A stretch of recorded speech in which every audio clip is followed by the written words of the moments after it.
Various European and Asian countries are struggling with extreme weather, with heat waves on one hand and heavy downpours on the other. Moscow recently saw its heaviest rainstorm in nearly half a century, killing one and injuring many. The northern and western parts of India are also seeing torrential rain. Central Greece, for its part, saw temperatures rise to 44 degrees Celsius this month. And Romanian authorities have declared code red for 20 countries as temperatures are expected to reach 40 degrees Celsius. In Iraq, high temperatures have led to power failures. Days of torrential rain in central China's Hunan province raised the water of the Shangjiang River, a major tributary of the Yangtze River, to record levels Sunday morning. The water level in the section of the river in Changsha, the capital of Hunan province, reached 39.21 meters at 6:30 a.m. on Sunday. Already at 3.2 meters above the warning level, the water is expected to continue to rise as heavy rain is forecast for upstream regions over the next few days. According to the Provincial Meteorological Service, so far over 310,000 people were forced to evacuate. Nearly 300,000 hectares of crops were damaged and more than 6,000 houses were destroyed. To say that the Iranian city of Awaz got hot on Thursday, June 29th, would be a massive understatement. It got hotter than hot. According to meteorologists, the temperature in the southwestern city soared to around 129 degrees Fahrenheit or 54 degrees Celsius. Etienne Capiquian, a meteorologist with the French National Weather Service Meteo France, said the temperature hit 128.7, while Weather Underground reports the mercury rose to 129.2 degrees. If that's accurate, then Thursday's reading would match the record for the hottest temperatures on Earth. Temperatures of 129.2 have only been recorded twice before. The city of Awaz is home to more than 1 million people. Unfortunately for them, the heat wave is expected to continue. The weather forecast shows highs will continue to stay above 120 degrees next week. For United News International, I'm Neela Uni. Utah, Arizona, and other parts of the Southwest may face larger wildfires this summer and fall, while hot and dry weather also puts the northern Great Plains at risk. The National Interagency Fire Center's 4-month outlook showed elevated danger of significant fires in parts of Arizona, California, Nevada, and Utah, as well as eastern Montana and the western Dakotas. A fire in southern Utah has already burned 94 square miles and was 60% contained Saturday. The World Health Organization says a cholera outbreak in war-torn Yemen has killed about 1,500 people since late April.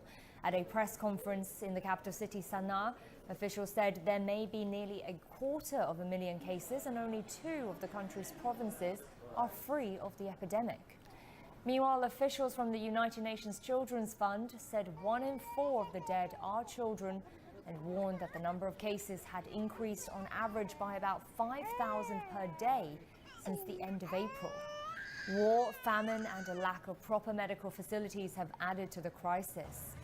Cholera causes severe vomiting and diarrhea and often results in death.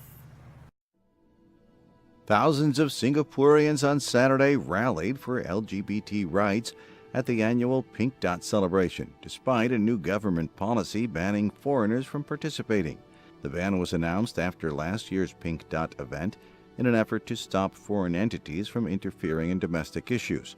For events like the Pink Dot, foreigners are not allowed to organize or speak at the events or participate in demonstrations, the Ministry of Home Affairs said in a statement announcing the new policy. Singapore is a socially conservative country and has been criticized for its anti-LGBT policies. Under Singapore law, sex between men is punishable by up to 2 years in jail. It's said nothing in life is certain except death and taxes. What's certain in India is the confusion over the new goods and services tax. GST will be beneficial in the long run, but customers will suffer because tax rates will go up. The people will benefit from GST because the same tax rate will be applicable in every state. The 213-page One Nation, One Tax Code is meant to unify India's $2 trillion economy, absorbing state and federal taxes into one payment. Prime Minister Narendra Modi welcomed the GST during a special midnight session of Parliament. GST एक ऐसा catalyst है। GST is one such catalyst which will remove the imbalance in trade in the country and will give a boost to the promotion of exports. GST एक ऐसा catalyst है। Economists predict prices on almost all goods and services will change, but some products such as dairy and produce will remain tax exempt, while other products will be taxed at higher rates capped at 28%. Tobacco and so-called sin or luxury items may have a 75% levy. Cigarettes already have tax on them.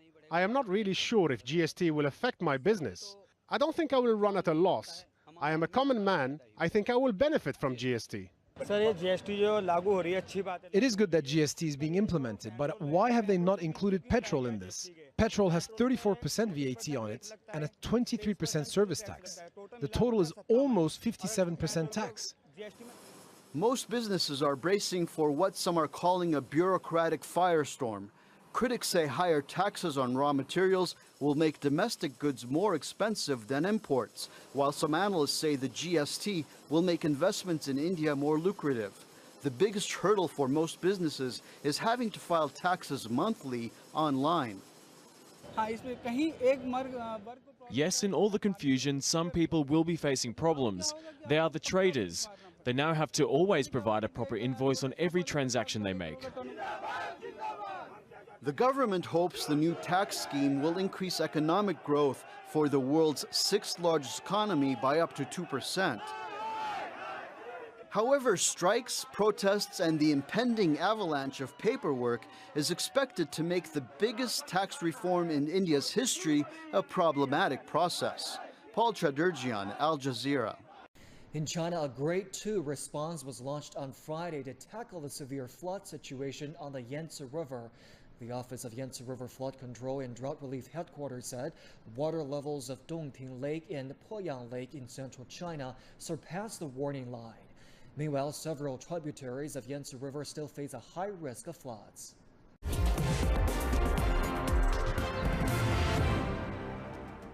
Anti-Semitism is racism. No ifs, no buts. It's hostility to or prejudice against Jews, not for what they believe, but for who they are.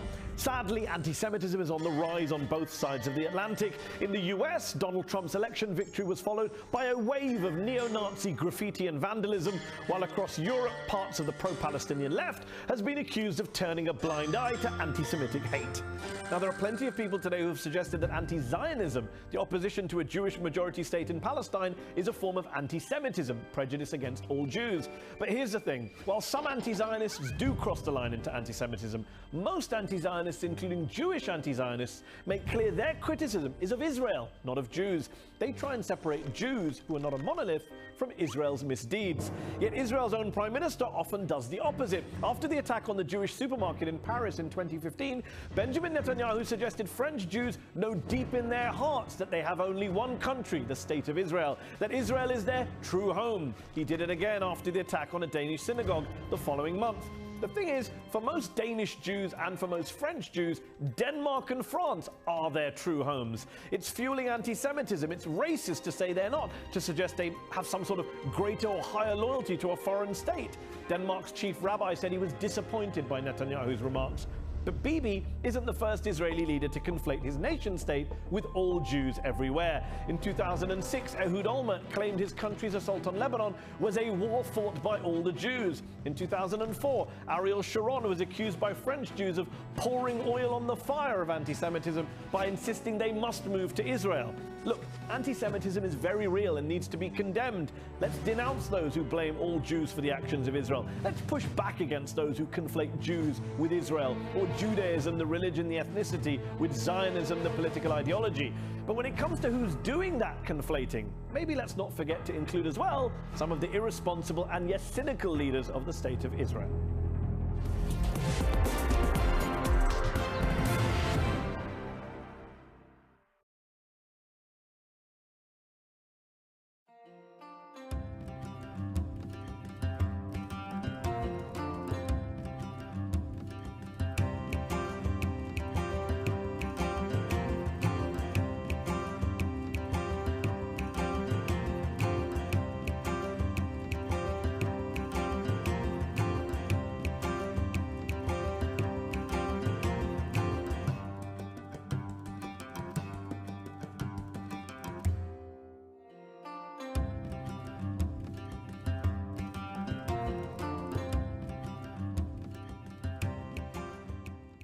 Indonesian police on Friday displayed scores of notebooks inscribed with Islamic State propaganda, saying some appear to have been used by children.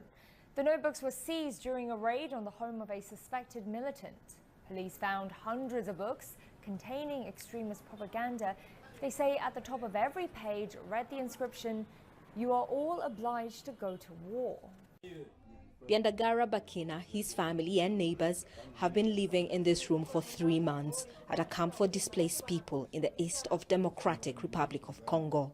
They fled from rebels in Tongo, about 80 kilometers northwest of Goma, the capital of North Kivu province.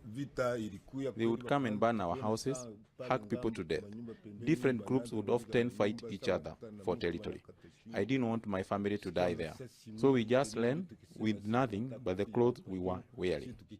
They are yet to be allocated shelters or receive any food in this camp, which contains about 4,000 displaced people. This camp has been here for 9 years. The Congolese government has shut down several places like this and want people to go back home. But more keep coming, all fleeing from violence and saying they're too afraid to return. Basmaziki Hitimana has lived here for close to a decade. The government has to guarantee our security first before we go back home. I can't keep running all the time. Numerous armed groups continue to control remote villages. The army is combating the rebels in multiple operations. Katungu Alfonsia has refused to leave her village even though almost everyone else has fled. She told us armed men often kidnap people for ransom. Where shall I run to? Nowhere is safe. Even if I leave, I'll meet the same gangs. Where do I go? What do I do? Millions of people have fled fighting in DRC, most in the last few years. A new conflict between government forces and the Kamoina Sapu rebel group in the south has made things even more difficult. Thousands of people have been killed and more than 1 million displaced in Kasai province in the past 10 months. We shouldn't forget in DRC hosts about 500,000 refugees at the moment. And for all these situations, we struggle to get the donors' attention. Back at the camp in Goma, they try to make the best of the life they have here. They tell us they have no dignity, but going back home and into danger is not an option. Catherine Soy, Al Jazeera, Goma, Eastern Democratic Republic of Congo. Muslim leaders want Indonesians to put down their lattes. The leader of Indonesia's second largest Muslim organization has called for a boycott of Starbucks, saying that the international coffee chain's pro-gay stand risks ruining the religious and cultured core of the Southeast Asian nation. The organization, that has around 30 million members, said the government should revoke Starbucks' operating license as the company's support for the LGBT community is not in line with the nation's ideology. PT Sari Coffee Indonesia, which holds the license to run the Starbucks chain, is a legal entity that always obeys the prevailing regulations and appreciates the cultural values in Indonesia. In what is considered to be a big shakeup, Pope Francis has replaced Catholicism's top theologian, Cardinal Gerhard Ludwig Müller. Müller, a conservative German cardinal, has reportedly been at odds for a while with the pontiff's vision of a more inclusive church. In a statement from the Vatican Saturday, it was announced that Müller's 5-year term as head of the Congregation for the Doctrine of the Faith would not be renewed. The 69-year-old, who was appointed by former Pope Benedict in 2012, will reportedly be succeeded by the key department's second in charge, Archbishop Luis Francisco Ladaria Ferrer. According to the Washington Post, police officers across the United States shot 492 people dead in the first half of 2017. They are on track to approach 1,000 such incidents for the third year in a row. The Post began its tracking project following the fatal police shooting of 18-year-old Michael Brown in Ferguson, Missouri, back in August of 2015. His death was one of many that sparked a national debate over racial bias in the U.S. criminal justice system. Sworn in as Hong Kong's new leader and promising to heal divisions. Carrie Lam's term in office starts with the city as deeply divided as it has ever been in the 20 years since its handover back to China's rule. And the ceremony also brought a stark warning from China's president. Any attempt to endanger China's sovereignty and security, challenge the power of the central government, or use Hong Kong to carry out infiltration and sabotage activities against the mainland is an act that crosses the red line and is absolutely impermissible. This is what Beijing fears. Nearly 3 years after the so-called umbrella movement in Hong Kong calling for greater freedom within China, people are still taking to the streets. The annual July 1st rally attracts thousands, with a minority openly calling for independence. At the time of the handover, China expected young people to become more patriotic and to identify more closely with the mainland. 20 years on, studies have shown that the vast majority regard themselves first and foremost as Hong Kong people. And many of them say the one country, two systems that is meant to guarantee a high degree of autonomy is being eroded. Anytime the mainland tries, under one country, two systems, tries to impose more constraints on the freedoms of Hong Kong people will take to the streets. Also on the streets in ever greater numbers, pro-China supporters. Many of them traveling in organized groups from mainland China. While Hong Kong's protest movement sees little to celebrate. I think the situation in Hong Kong and also in China is deteriorating. So what's the point for us to celebrate? They were prevented from getting anywhere near the official celebrations. This attempt at trying to deliver a symbolic coffin stopped by pro-China demonstrators in an angry confrontation. They damage Hong Kong. Damage. Those people shouldn't do that. They're rubbish. The Hong Kong protesters were taken away by police. Why are you being detained? I don't know, ask the police. Leaving pro-Beijing loyalists to celebrate. Xi Jinping left Hong Kong, probably not having seen or heard a single protester. The only voices on his visit, those loyal to him and China and raised in celebration. It's run into protests and court challenges, but US President Donald Trump now has his travel ban and it's operational. His blocked executive order limiting travel from 6 predominantly Muslim countries given a temporary go-ahead by the US Supreme Court. I am concerned that we are seeing renewed interest on the part of terrorist groups to go after the aviation sector, from bombing aircraft to attacking airports on the ground. The new amended order allows travellers with credible ties to the US to come in. That covers those attending university, connected to business, or that have close family ties. But even that is limited. Parents, spouses, children, sons and daughters-in-law, all okay. Grandparents, aunts, uncles and cousins are a no. The State Department also issued a late clarification as the ban was introduced that fiancés would be considered close family. Rama Isa has postponed her wedding because of the ban. I have family who lives in Syria today, not only my father, but my aunts and uncles who I would love for them to be at this wedding and unfortunately are not going to be able to be here. Basically institutionalizing Islamophobia in America. This should not have a place in our society. Every American have an obligation to stand up to Trump and to end this racist and bigoted policy against Muslims. The Trump administration says it will allow 50,000 refugees into the country for the year. It has currently admitted just over 49,000. Counting will begin again in October.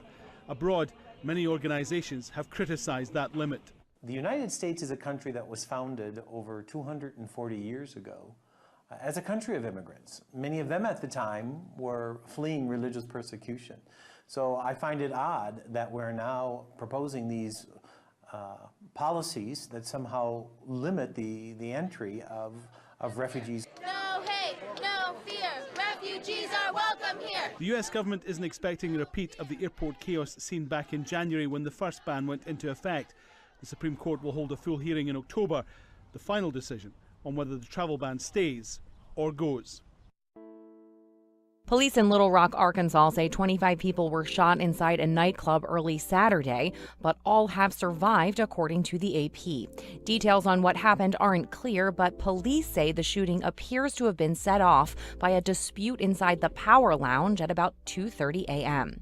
Police tweeted, quote, "We do not believe this incident was an active shooter or terror-related incident."